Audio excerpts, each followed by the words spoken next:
Success abroad created instability at home. Rich generals returned from foreign wars with loyal, battle-hardened armies, and increasingly, those armies were loyal to their commander first, and to Rome second. Gaius Marius reformed the legions in the late 2nd century BCE, opening the ranks to landless citizens, and in the process, creating armies whose soldiers depended on their generals, not the state, for land and reward after service. His rival, Lucius Cornelius Sulla, would later march his own legions on Rome itself, something previously unthinkable, and rule as dictator. Into this unstable world stepped Julius Caesar, brilliant, ambitious, and utterly convinced of his own destiny. Caesar spent nearly a decade conquering Gaul, modern-day France, in a campaign as ruthless as it was masterfully documented. Caesar wrote his own war commentaries, shaping how Rome and posterity would see him. By 49 BCE, the Senate, fearing Caesar's growing power, ordered him to disband his army. Instead, Caesar led a single legion across a small river called the Rubicon, the legal boundary beyond which no general could bring troops into Italy. It was an act of open rebellion. The die is cast, he is said to have declared. Civil war followed, and Caesar emerged victorious, ultimately naming himself dictator for life. He would not hold that power long. On the Ides of March, 44 BCE, a group of senators, including men Caesar had personally pardoned and promoted, stabbed him to death on the floor of the Senate itself, believing they were saving the Republic. They were not. They were ending it. Caesar's death triggered another round of civil war, this time between his adopted heir, 18-year-old Octavian, and Caesar's former ally, Mark Antony, who had allied himself politically and romantically with the Egyptian queen Cleopatra VII. At the naval battle of Actium in 31 BCE, Octavian's forces crushed the combined fleet of Antony and Cleopatra. Both would die by suicide the following year, and Egypt, the last great independent Hellenistic kingdom, became a Roman province. In 27 BCE, Octavian made a calculated political move.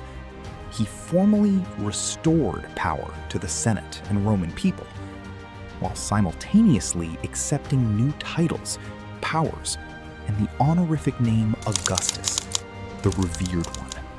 The Republic's institutions remained standing, in form. But real power now rested permanently with one man. The Roman Empire had begun, even if no Roman would have used that exact phrase at the time. Augustus's 40-year reign brought the Pax Romana, 2 centuries of relative internal peace and stability that allowed trade, architecture, and Roman culture to flourish across a territory larger than any before it in the Mediterranean world. Roman imperial power rested on its legions, disciplined, professional, endlessly drilled units of roughly 5,000 men, equipped with the short gladius sword, the heavy javelin-like pilum, and the large rectangular scutum shield. Roman military engineering, fortified marching camps built fresh every single night, siege engines capable of leveling city walls, and an extraordinary road network gave Roman armies a logistical advantage few enemies could match. Under Trajan, in the early 2nd century CE, the empire reached its maximum territorial extent, stretching from Britain in the northwest to Mesopotamia in the east, from the Rhine and Danube frontiers to the edge of the Sahara. It was, at that moment, one of the largest empires the world had yet seen, encompassing an estimated 50 to 70 million people, a staggering fraction of the entire world's population at the time. But holding that much territory came at an enormous cost. Frontiers had to be permanently garrisoned. Hadrian, Trajan's successor, made the strategic choice to consolidate rather than expand further, building fortifications like Hadrian's Wall across northern Britain.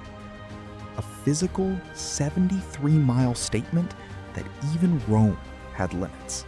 Beneath the surface calm of the Pax Romana, imperial succession remained Rome's unsolved problem. Unlike a hereditary monarchy with clear rules of inheritance, the Roman imperial system had no fixed mechanism for choosing a new emperor. In practice, power passed through adoption, marriage, Senate approval, and, increasingly over time, the backing of the army. This fault line would eventually crack the empire wide open. In the 3rd century CE, a series of crises, plague, economic collapse from currency debasement, civil wars and invasions along the Rhine and Danube frontiers nearly destroyed the Roman state entirely. Between 235 and 284 CE, the empire cycled through more than 20 claimants to the throne, most murdered by their own soldiers within months of taking power.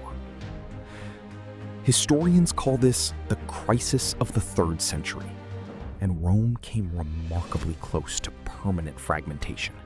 It did not fragment. Not yet.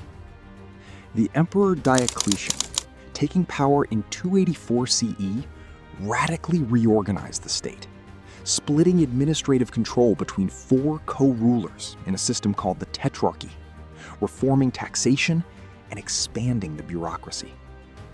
His successor, Constantine, would make an even more consequential decision.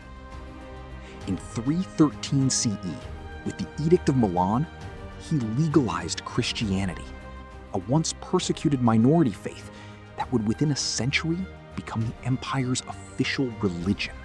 In 330 CE, Constantine founded a new eastern capital on the site of the Greek city of Byzantium, renaming it Constantinople, a city that would outlast Rome itself by nearly 1,000 years.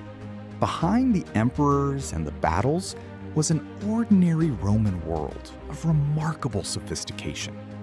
Roman cities were connected by aqueducts that could carry fresh water for dozens of miles, using nothing but gravity and precision engineering. Public bathhouses served as social centers, open to citizens across the class spectrum. Bread and public entertainment, chariot races at the Circus Maximus, gladiatorial combat at venues like the Colosseum, completed in 80 CE, were considered essential to keeping the vast, often restless population of the city of Rome content. A policy the poet Juvenal mockingly summarized as bread and circuses. Roman concrete, a mixture including volcanic ash that modern researchers have found becomes stronger, not weaker, when exposed to seawater, allowed engineering feats like the dome of the Pantheon, still the largest unreinforced concrete dome on Earth 2,000 years after its construction. And Roman law, first codified in the 12 Tables and later systematized in far greater detail, established legal principles, the presumption of innocence, contracts, property rights that still underpin many modern legal systems today. By 395 CE, the empire had grown too vast, too expensive, and too militarily overstretched for one government to administer effectively. It split permanently into a Western Roman Empire governed from Italy and an Eastern Roman Empire governed from Constantinople. The western half faced mounting pressure from migrating and invading peoples along its frontiers. Goths, Vandals, Huns, some fleeing pressures of their own further east, some seeking land, some outright conquering. In 410 CE, the unthinkable happened. Alaric and his Visigothic forces sacked the city of Rome itself, the first time in nearly 800 years that the city had fallen to a foreign army. It sent shockwaves through the ancient world. St. Augustine famously wrote The City of God, partly in response to the crisis of faith the sack provoked. The Western Empire limped on for another 66 years, its territory shrinking, its central authority weakening, regional generals and barbarian commanders increasingly holding the real power behind puppet emperors. In 476 CE, the Germanic general Odoacer deposed the last Western emperor, a teenager with the almost ironic name Romulus Augustulus, combining the names of Rome's legendary founder and its first true emperor. Odoacer did not bother naming a new emperor at all. Traditionally, historians mark this moment as the fall of the Western Roman Empire. The Eastern Roman Empire, what historians today call the Byzantine Empire, did not fall in 476. It endured, evolved, and thrived for nearly another 1,000 years, preserving Roman law, Greek scholarship, and Christian theology, until Constantinople itself finally fell to Ottoman forces in 1453. The Western Empire's collapse did not erase Rome. It transformed it. Latin evolved into the Romance languages. Italian, French, Spanish, Portuguese, Romanian, spoken today by hundreds of millions of people. Roman law shaped the legal codes of nations across Europe, and through colonialism, much of the world. The Catholic Church inherited much of Rome's administrative structure, and for centuries, the papacy was arguably the most direct institutional descendant of Roman imperial authority in the West. Roman roads, some still visible or even in use today, quite literally paved the way for medieval and modern Europe. Archaeology continues to reshape our understanding of Rome. The excavation of Pompeii and Herculaneum, buried and preserved by the eruption of Mount Vesuvius in 79 CE, remains our single richest window into daily Roman life. Bread still in ovens, graffiti on tavern walls, the plaster casts of victims frozen at the moment of death. The Vindolanda writing tablets, discovered along Hadrian's Wall, preserve the actual handwritten words of Roman soldiers and their families. Birthday party invitations, complaints about socks and underwear sent to the frontier, ordinary human voices from 2,000 years ago. Modern science has added new chapters entirely. Isotope analysis of skeletal remains is revealing patterns of migration and diet across the empire.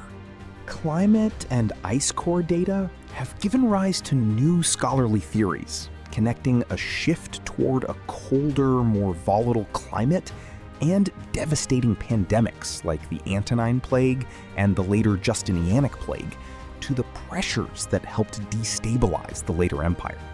A thesis argued prominently by historian Kyle Harper, though it remains one perspective among several competing explanations for Rome's decline.